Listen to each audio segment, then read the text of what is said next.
Now, with that being said, we're going to move on to our second main topic today, which was going to be our main topic, Shane. But news.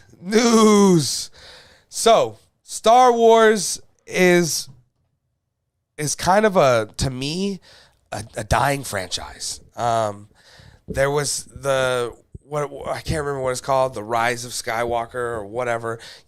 All three of those new Star Wars movies kind of just merge into one. It's pretty much exactly the way Shane feels about the prequels.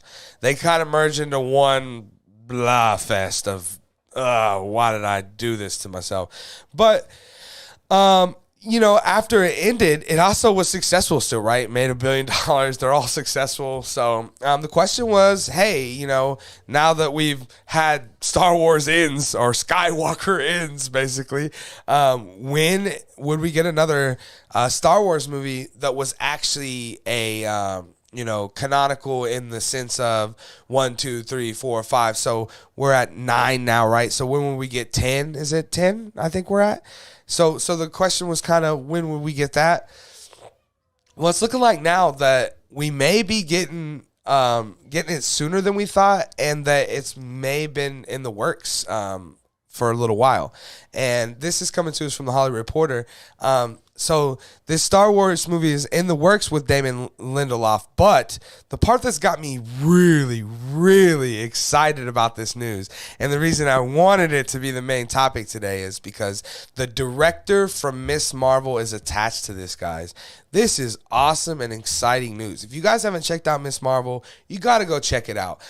Even if you think it's not for you, I thought the same thing. I'm a 30-year-old grown man. I didn't think for 1 second this 14-year-old girl's movie was going to be for me. Our show was going to be for me. And I don't think it was for me, but it worked for me. And so you should definitely go give it a shot if you haven't. And if you're a film lover, which I know if you're watching this show, you probably are, you'll at least respect it. You'll be like, damn, this is well made. Like, it may not be the kind of material that I want it to be, but you just can't help but, marvel at it, pardon the pun.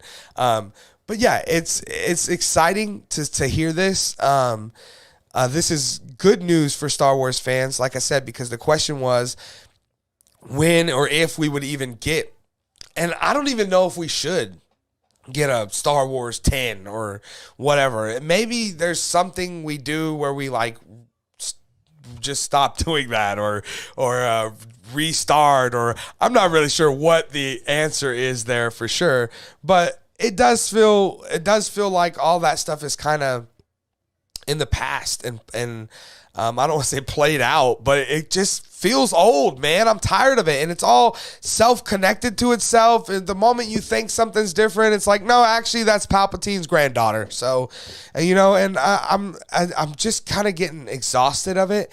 And then we got The Mandalorian, which gave us this brand new, completely different thing that has nothing to do with Skywalkers, and I loved it. And everything we've gotten after The Mandalorian has been shaky as well. The Book of Boba Fett was not great. Obi-Wan was not great to me. So this is exciting to bring in a director, like I said, from something. Also, the Lindelof is the guy who wrote the Watchmen, Shane, series, I believe, for HBO Max. Not the one that you love so much that was directed by your second favorite director of all time. Yeah, Zack Snyder. That's him. That's the one. But yes, so that's pretty exciting too. I will completely be open and honest that I haven't even seen 1 second of that Watchmen series.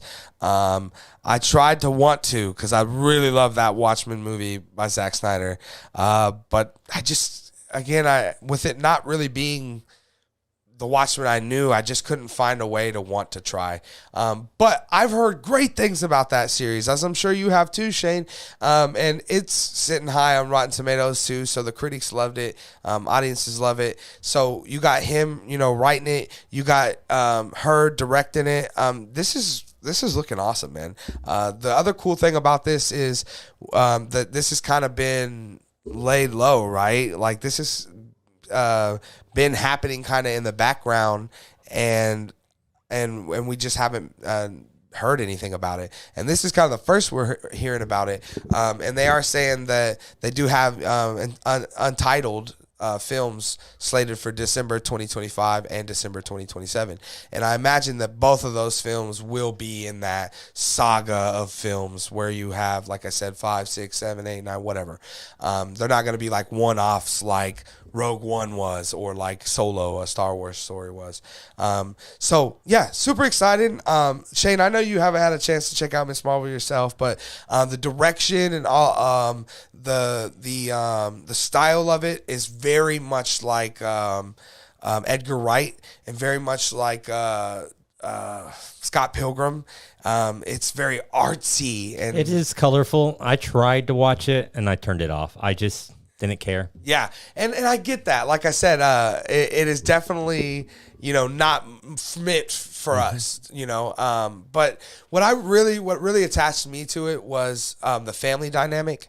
We always see these families that are like her brother, like most brothers in things we see, is completely against his sister. And I hate where this brother, it was the opposite. So I was just, and it's cultural significant, right? Because culturally, the way family is to them is so different than us. I know that was a big aspect that you took away. And I really loved that stuff about it. And but anyways, that being said, you're hearing this news about this, unknown Star Wars film that's in the making now. What are your thoughts on this? Well, I'm such a huge Star Wars fan that I'm so excited.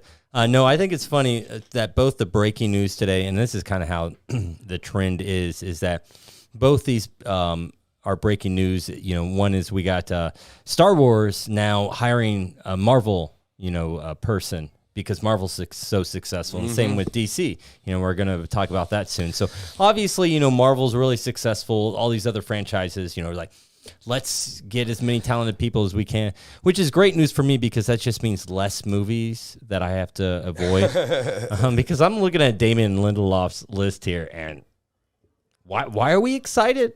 Because he wrote Star Trek Into Darkness?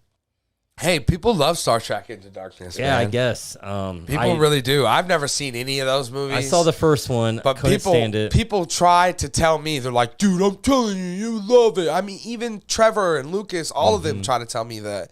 Well, there you go. So they're probably going crazy right now that, it's funny because... they did this with J.J. Abrams. He makes Star Trek. It's successful. Yeah, Let's bring him in for the trilogy. People tell me those are good too. Yeah, and so you bring him in to do the Star Wars trilogy, which I only saw the first one of that one. That's all I needed to see. And so now they're bringing in the next Star Trek guy to revamp Star Wars. So it's pretty funny. These Star Trek fans, the Trekkies out there, they got to be like, yeah, we know what's up. We got the writers over here. Star Wars has to steal our writers. So I this is big news because it's got two big names that people seem to care about working on something that people love, and cool. Yeah. I mean, the thing is Shane, as you're aware to a certain extent, that Star Wars had a lot of wins lately. They haven't. They haven't.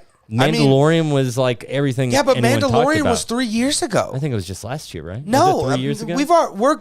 Season 3 comes out. Oh wow! So that was 3 years ago. I mean, nothing Star Wars has been that good since then. Probably besides because there's Mandalorian season 2. Probably because you're getting too much Star Wars. Because then you get the Skywalker stuff after that, and yeah, but it's just not good. Yeah. And like we say all the time, if you didn't get Mandalorian, you probably would have been like, this is the best Star Wars thing ever. Right. Yeah. But it is also, I think has a lot it starts with the creatives, for me, like I said, I really enjoyed Miss Marvel. So, having her there to direct it, I think, will help a lot. I mean, just like having Jon Favreau, who mainly directs and writes The Mandalorian, has helped a lot too. When you have someone that's like a good creative that is passionate about the project specifically, I think that it's what's best for that franchise. And again, Star Wars just needs a win, in my opinion. I'm kind of burnt out on Star Wars, man. Like I've just got to the point where it all just feels repetitive and it feels the same. And I'm starting to kind of feel that way with it is really cool. Marvel. They're bringing in a female director though for this next maybe trilogy because I think Star Wars is seen as a boys type world. So it is very cool to see a female, see if, she puts a touch on this, and, maybe it's something that more people like myself are drawn back into. Right. Well, she also, clearly can, bring in that younger crowd too, right? And that, as you can attest to more than anyone, that's what Star Wars was really all about, right? Oh, sure. Yeah, for sure. It was that wonder that kids got from it. And, I'm excited for this. I see what you're saying, though. I just hope that it's a win for them because, like I said, they really need it. All of these franchises, I feel like, are starting to need it slowly as we go on. But yeah, let us know, guys, down in the comment section what your guys' thoughts are on this Star Wars movie that's in the works with the writer from the Watchmen series and the director from Ms. Marvel.